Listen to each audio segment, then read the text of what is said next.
Olá, povo de Deus, quinta-feira, 1º de junho de 2023, São Justino, mártir, oitava semana do tempo comum. Nossa reflexão de hoje é a partir de Eclesiástico 42, de 15 a 26, e Marcos 10, de 46 a 52.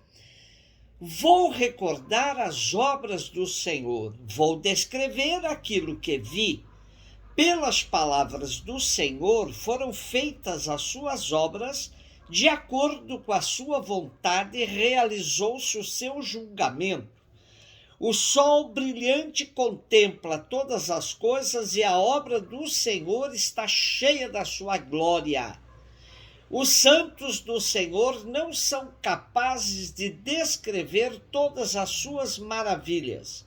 O Senhor Todo-Poderoso as confirmou para que tudo continuasse firme para a sua glória. Ele sonda o abismo e o coração e penetra em todas as suas astúcias. Pois o Altíssimo possui toda a ciência e fixa o olhar nos sinais dos tempos. Ele manifesta o passado e o futuro e revela as coisas ocultas. Nenhum pensamento lhe escapa e nenhuma palavra lhe fica escondida. Pôs em ordem as maravilhas da sua sabedoria, pois só ele existe antes dos séculos e para sempre. Nada lhe foi acrescentado, nada tirado, e ele não precisa de conselheiro algum. Como são desejáveis todas as suas obras, brilhando como centelha que se pode contemplar. Tudo isso vive e permanece sempre em todas as circunstâncias, tudo lhe obedece. Todas as coisas existem aos pares, uma frente à outra, e ele nada fez de incompleto. Uma completa bondade da outra, quem, pois, se fartará de contemplar sua glória? Continuamos a leitura de Eclesiástico, esse livro extremamente rico e significativo na história do povo de Israel, e presente somente nas Bíblias católicas. A preocupação com a defesa da cultura e das tradições de Israel visava garantir a identidade de um povo frente ao ataque fortíssimo de uma cultura estrangeira. Um nacionalismo fechado é sempre perigoso, mas um país sem identidade também não ajuda na realização plena dos seus cidadãos.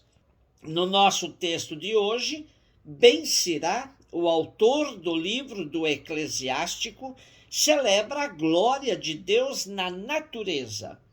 O termo hebraico kabod, glória, remete-nos para algo de peso que se torna visível. A natureza manifesta a glória do Criador. Os céus proclamam a glória de Deus, diz o Salmo 19, versículo 2. No Gênesis, Deus cria o mundo pela sua palavra. Ele diz e tudo é feito. O nosso autor recolhe esta tradição bíblica e afirma: pelas palavras do Senhor foram realizadas as suas obras, e segundo a sua vontade realizou-se o seu decreto. Depois de se referir ao sol como o mais maravilhoso representante da criação, Ben-Sirá contempla a sabedoria que tudo regula e celebra o conhecimento absoluto do Criador. Esse conhecimento infinito de Deus o vemos cantado no Salmo 139. Senhor, tu me sondas e conheces meu sentar e meu levantar. De longe penetras o meu pensamento, examinas meu andar e meu deitar. Meus caminhos todos são familiares a ti. A palavra ainda não me chegou à língua e tu, Senhor, já a conheces inteira. Marcos 10, 46, 52. Jesus saiu de Jericó junto com seus discípulos e uma grande multidão. O filho de Timeu, Bartimeu, cego e mendigo, estava sentado à beira do caminho. Quando ouviu dizer que Jesus, o Nazareno, estava passando, começou a gritar: Jesus, filho de Davi, tem piedade de mim. Muitos o repreendiam para que se calasse, mas ele gritava mais ainda: Filho de Davi, tem piedade de mim. Então Jesus parou e disse: Chamai-o. Eles o chamaram e disseram: Coragem, levanta-te, Jesus te chama. O cego jogou o manto, deu um pulo, foi até Jesus. Então Jesus lhe perguntou: O que queres que eu te faça? O cego respondeu: Mestre, que eu veja. Jesus disse: Vai, a tua fé te curou. No mesmo instante, ele recuperou a vista e seguia Jesus pelo caminho. Temos hoje mais um relato de cura de cego. O primeiro cego foi curado fora do povoado e era anônimo. O cego de hoje estava sentado à beira do caminho e tinha nome: Bartimeu. As duas curas emoldura um caminho de instrução que Jesus está dando aos seus discípulos, que continuam cegos frente ao mistério do Mestre. Pedro era como um cego que reconhecia em Jesus o Messias, mas o Messias sem cruz.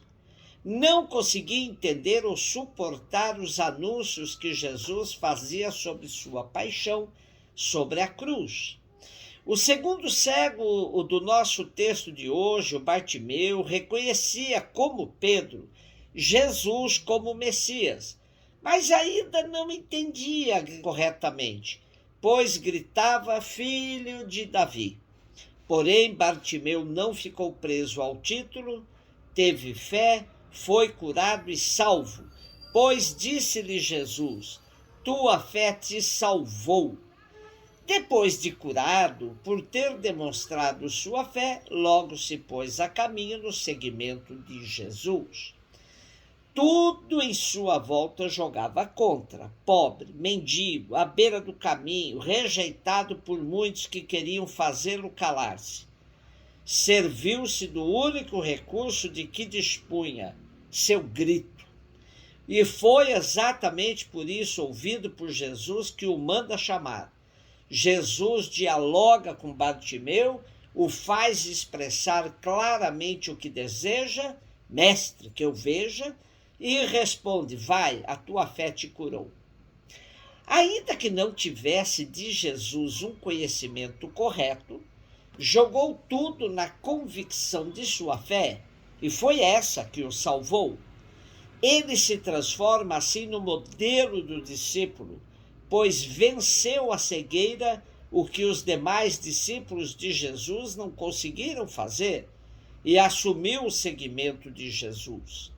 As curas de cegos são sempre, além do evento real, uma metáfora do processo que todos nós precisamos passar, sair da cegueira, dar passos concretos rumo à luz que a gente só entende no caminho de Jesus.